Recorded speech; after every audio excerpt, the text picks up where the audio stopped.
charters, but some of the magnets it has. And I've been very impressed with some of the kids I see coming out of Banneker and coming out of your Duke Ellington School for the Arts, and it's worked very, very well. But charters can serve that purpose too, if they're started appropriately, and we're happy to help you get the consortiums going. There's a lot of interest in this region, about helping provide the quality education to these kids. And charters are a great way sometimes where you don't have to work within the existing rules to do that. And if you're proactive, and this could include some input from Ms. Ackerman in terms of these are areas where we feel right now the school system could use some help, because we have to deal with everybody in the school system, and there are some niches where if we had a charter here, we can be proactive. And this is the kind of things we like to help with. I would just add that I have been meeting with the representatives of both of the chartering authorities, and have been meeting with them together to ask the question, what is the rationale and the criteria they're using to address the needs of the overall school system. And I think they are thinking about that. At the outset, I think their criteria was more along the lines of what is a strong organization that can run a school along certain lines. But if you look at the pattern now, many of them, the math and science strategy for some of the schools says we know where some of the gaps are, and we believe that we can contribute to the overall school system. More of that needs to be done, but I think they are thinking along those lines. So the marketplace in itself is starting to define. Okay, that's all I needed. Thank you. Ms. Norton. Thank you, Mr. Chairman. The chairman called an entire hearing on the school count, and we're pleased to read recently that the school certainly can count now. You have 75,483 students. But if I may say so, I always thought, particularly under you, Ms. Ackerman, that you all would learn to count the students. As I regard that as a ministerial act, that somehow if you get enough folks in place who have done it before, that could be figured out. But you have not dealt with my problem. You really have not dealt with my problem, according to your own release. And here I'm reading from the release. Your own auditors who conducted who performed the student census, as it is called, and here I am quoting, identified continuing problems such as the lack of student documentation being maintained by DCPS and the public charter schools to verify residence. Going on, the individual charter schools have their own standards for determining residency. Now, this is from your release. My problem has never been, whether they are this many more or that many more. My problem has been, where do they come from?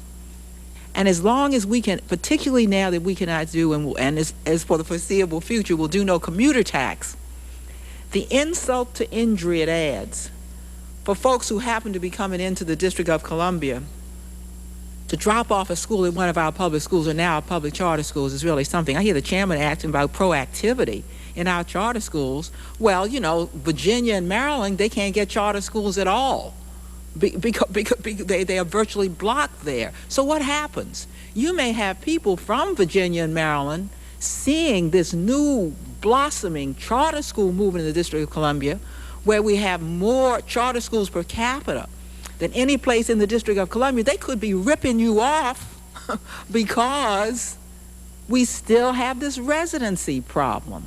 Now, I know that Ms. Ackerman went to great lengths to indicate what we should use to verify residency, and the wide open things like what church do you go to, those kinds of things were eliminated.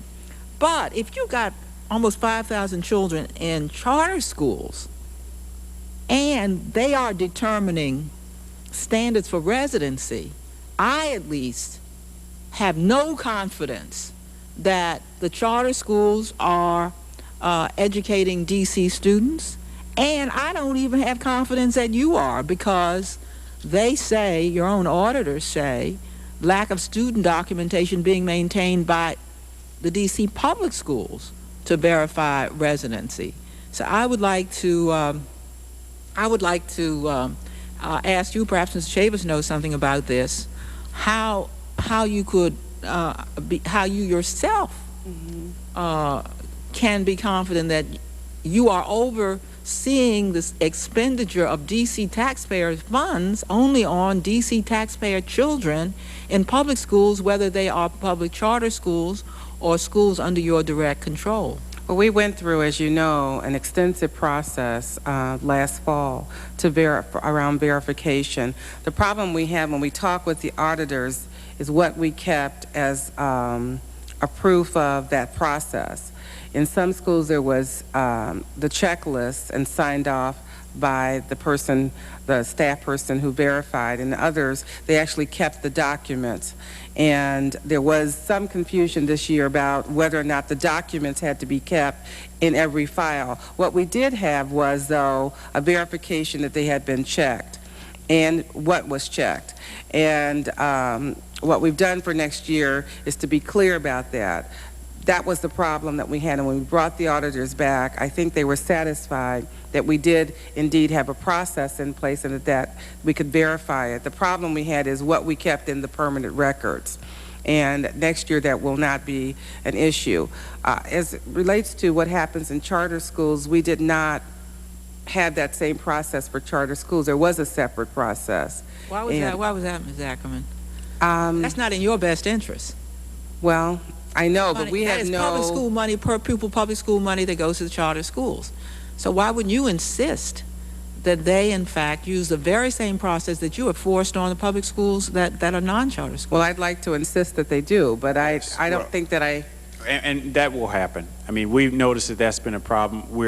With the escalating number of children that are accessing public charter schools, there has to be some continuity in the enrollment and making sure that the residency includes D.C. residents. So, in fact, Ms. Newman and I have been talking about the best way to do it. If it needs to be done legislatively, it will be. If it needs to be done in rulemaking, we will make that happen.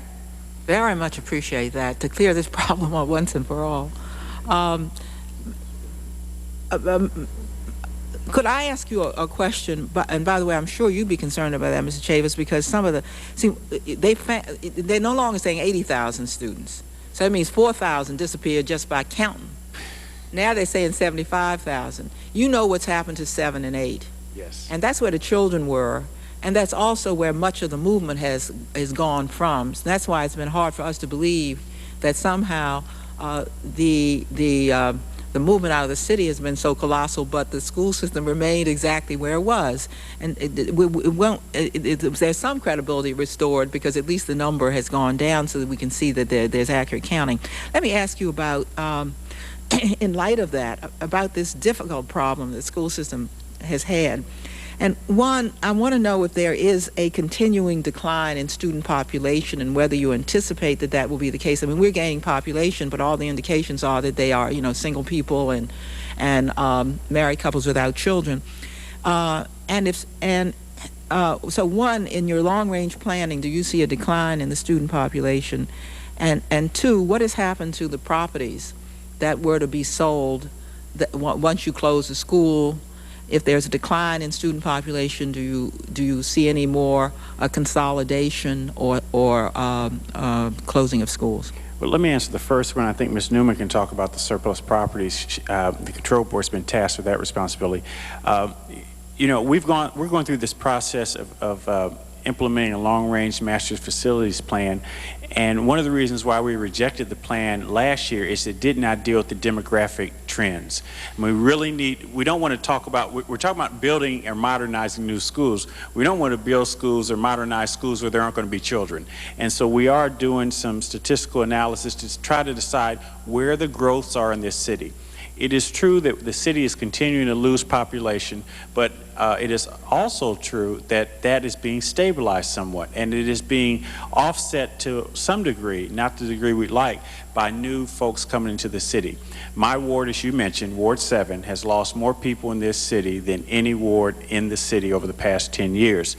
But we do see home sales increasing by families, even in my ward. So the short answer to your question is, yes, we think that the school population is still declining, but we don't feel it's declining at the same rate. I think the renaissance in the city will be reflected in middle-class families coming back in. I think that with some of the inroads we're making with public safety and even along the tax lines, I mean, I think that's going to have frankly, a heartening impact on that issue. But I think Ms. Newman can speak specifically about surplus property.